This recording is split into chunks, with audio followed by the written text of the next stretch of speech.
Today we're going to talk about Chapter 4, the surgery section of the CPT Code book. This time it's the musculoskeletal system. There are many guidelines in this section of the code book. I'm only going to be highlighting a few of them. I have to encourage you to always read through the guidelines. Anytime you are coding a specific section within the musculoskeletal section, be sure and read any narrative above or below the codes that you're looking at to be sure you don't miss something. The first 2 pages of the musculoskeletal system have guidelines on them. Services listed in the guidelines include the application and removal of the first cast or the first traction device. If for some reason the patient's cast has to be replaced or the traction device replaced, that may require an additional code. Re-reduction is when the physician has reduced the fracture and then has to do it again, repeat the procedure. And this guideline is telling the coder to use modifier -76 whenever that's the case. The type of fracture the patient has, open or compound or closed, has no correlation with the type of treatment a physician is going to choose. And that treatment is also called open, closed, or percutaneous, so don't get those confused. You should review your anatomy textbooks or your medical terminology text, however you can best review the types of fractures there are. To determine the type of fracture, a coder can review the operative report, the x-rays, the CAT scans, those type of things. Codes for treatment of fractures and joint injuries like dislocations are categorized by the type of manipulation or the type of reduction the physician uses. Is it internal or external fixation? Is it immobilized with a cast? That type of thing. More facts to remember under definitions. Closed treatment is when the site is not surgically opened. You can have closed treatment without manipulation, with manipulation, with or without traction, are the types of descriptions you're going to see. Open treatment can be one of 2 things. It's either open at the fracture site itself, and internal fixation may be used, or it is open remote from the fracture site in order to insert hardware across the fracture site. So the doctor's not actually seeing the fracture site, but he's just getting to the fracture by entering the body a little bit away from it. And a percutaneous skeletal fixation is when the fixation is placed across the fracture site, usually under X-ray imaging. Manipulation refers to repositioning the bone back to its original position through manually applied force, and surgeons refer to this as reduction. I'm not going to run through the guidelines, but there are very specific guidelines in this section for the excision of certain tumors, and they are broken out here as you see them on the slide. The main thing you want to really look at is that last bullet point when you're looking at bone tumors.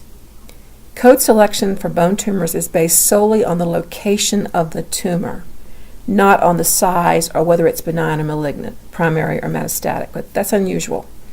It's based solely on the location of the tumor. And when you're looking at soft tissue tumors, depending on the documentation, you're going to go to either the integumentary system or the musculoskeletal system. And there's some examples in your textbook there on page 85. So just be aware of that.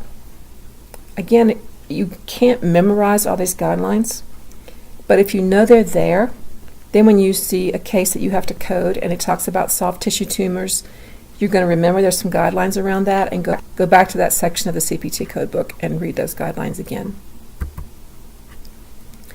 I went to Google Images and pulled up some images when I could to go through some things with you. I think when you have a visual with a procedure, it may help you remember some things. One fact to remember here for arthroscopy is that a surgical arthroscopy always includes a diagnostic arthroscopy. So you would not code separately for that. I have 2 images. The one on the left is for a knee, and the one on the right is a shoulder. The one on the left is showing a meniscus, which is a cartilage repair.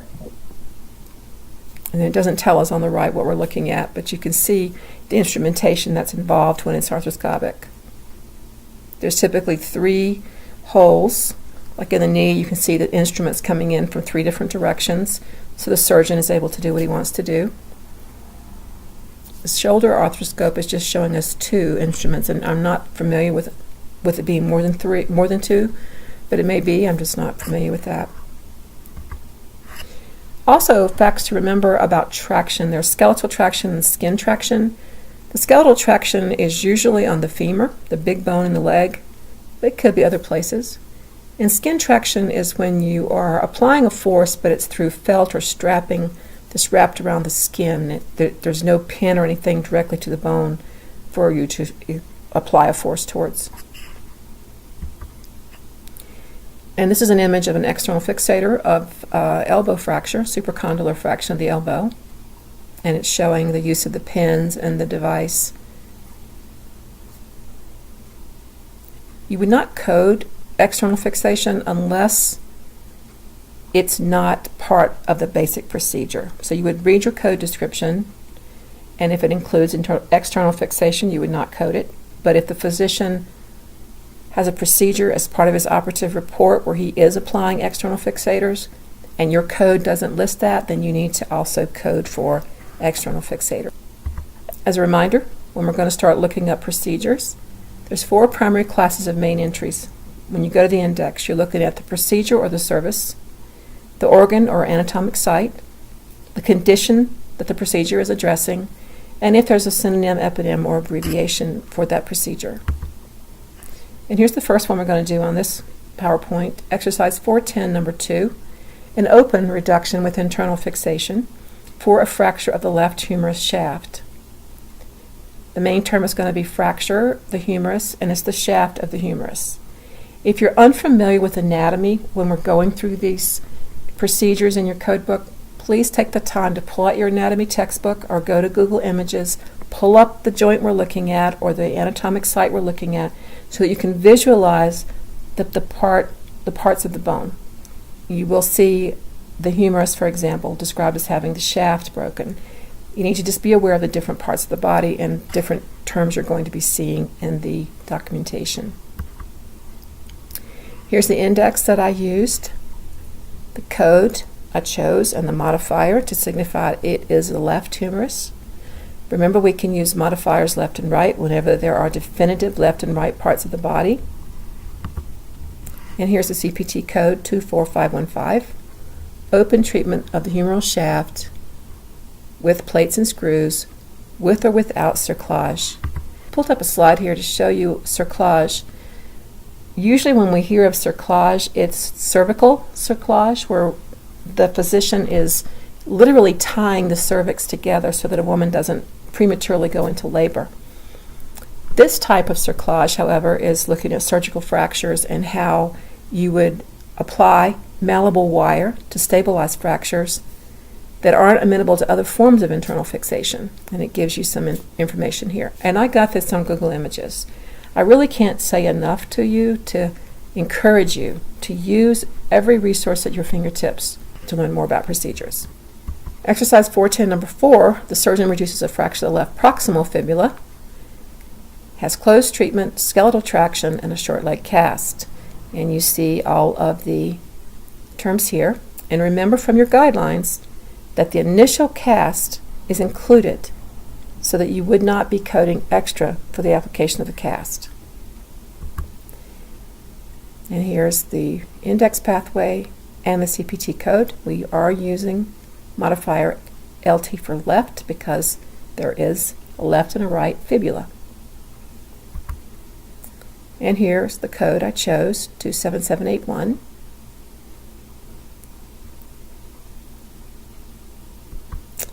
Exercise 410, number 6, open treatment with internal fixation of 4 rib fractures.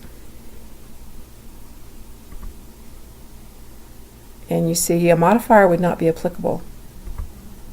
And here are the code descriptions. You see how I've drawn my family, my circle around my family of codes there, 21811 through 21813.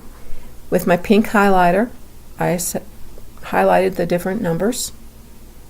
And then just below it, I have 2 codes that are all by themselves with an underline under them, that's just telling me that it's a single code, there's no family involved. And I wrote in big letters to the left, sternum. Anything you can do to help your eyes to focus on something quickly when you're in all these words and these numbers, you want to do that. And you see on the far right where I have highlighted the guidelines under spine, vertebral column. Exercise 411 is an operative report, number 2, and here I have the answers. It's the left fibula, and here is the code.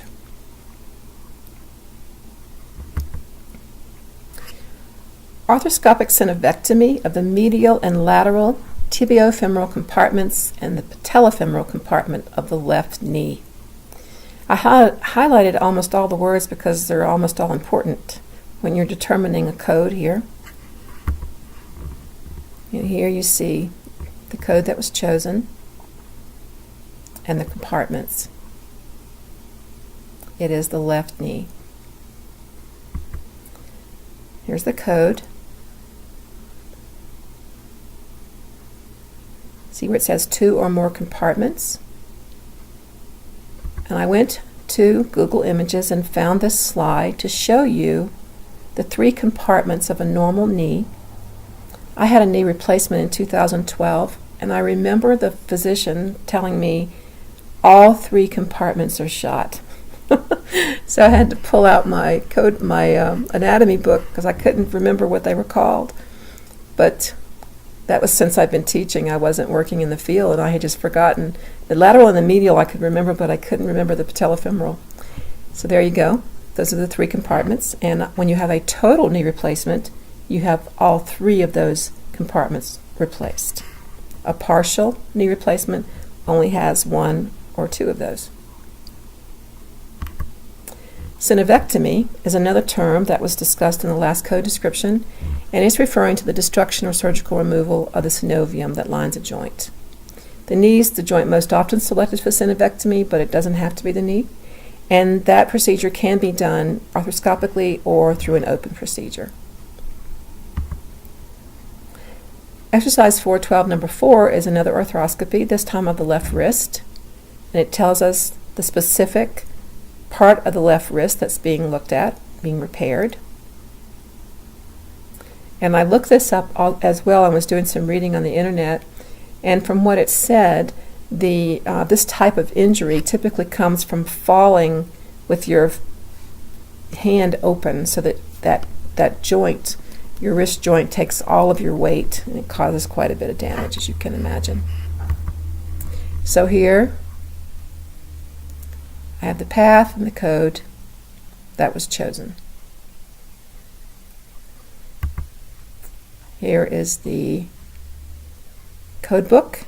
You see the first code has to do with, we're looking at the words after the semicolon for infection, lavage, and drainage. The next code is a partial synovectomy.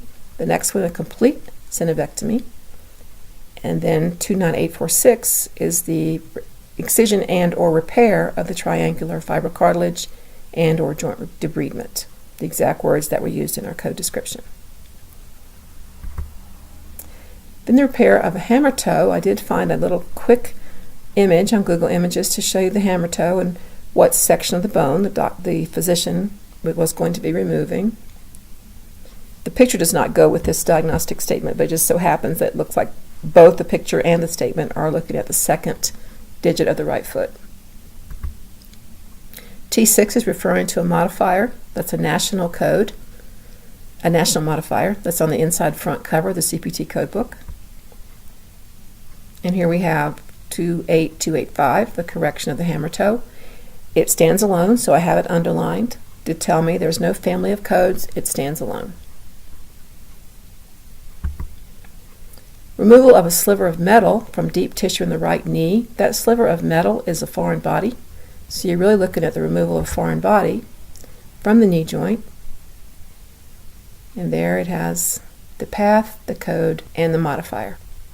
Here's a code book. It's a standalone code. There's no family involved, 27372. Interestingly, if you look at the narrative under that code for removal of a knee prosthesis, including a total knee, that's if you've had a knee replacement, such as I've had, and then they're going in and taking out the entire piece, the entire prosthesis, and it's telling you to use 27488 for that. Even though your knee prosthesis is a foreign body, it's instructing us as coders for removal of that knee prosthesis, you're going to use code 27488.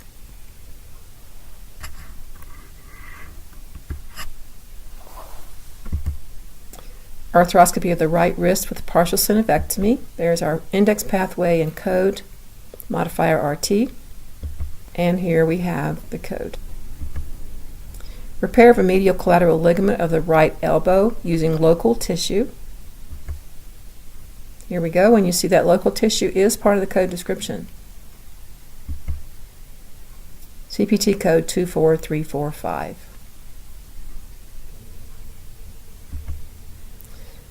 Surgical exploration of the stab wound of the chest with included coagulation of blood vessels and enlargement of the wound. Have here the index pathway and the code. And also want to refer you to the guidelines just ahead of these codes that talks about surgical exploration. And if you think about it, it's pretty graphic, but if you think about a wound, like a gunshot wound or a stab wound, often the physician has to make the wound larger in order to go in and look around and see where the damage is, what needs to be fixed. It may not just be a bone, it may be a lot of soft tissue damage, there may be some blood vessels that need to be ligated, a lot of things they have to look at. So to get to all those structures, he often has to make the wound larger. That is included in the code. And here are the codes. And you see where I have highlighted in pink what makes each one of those codes different. That's going to do it for musculoskeletal. If you have any questions, please post them in the discussion board. Remember, you have to tell me the path you have used to try to find the procedure, and that way we can all learn together where you might have taken the wrong turn. Thank you so much and have a good evening.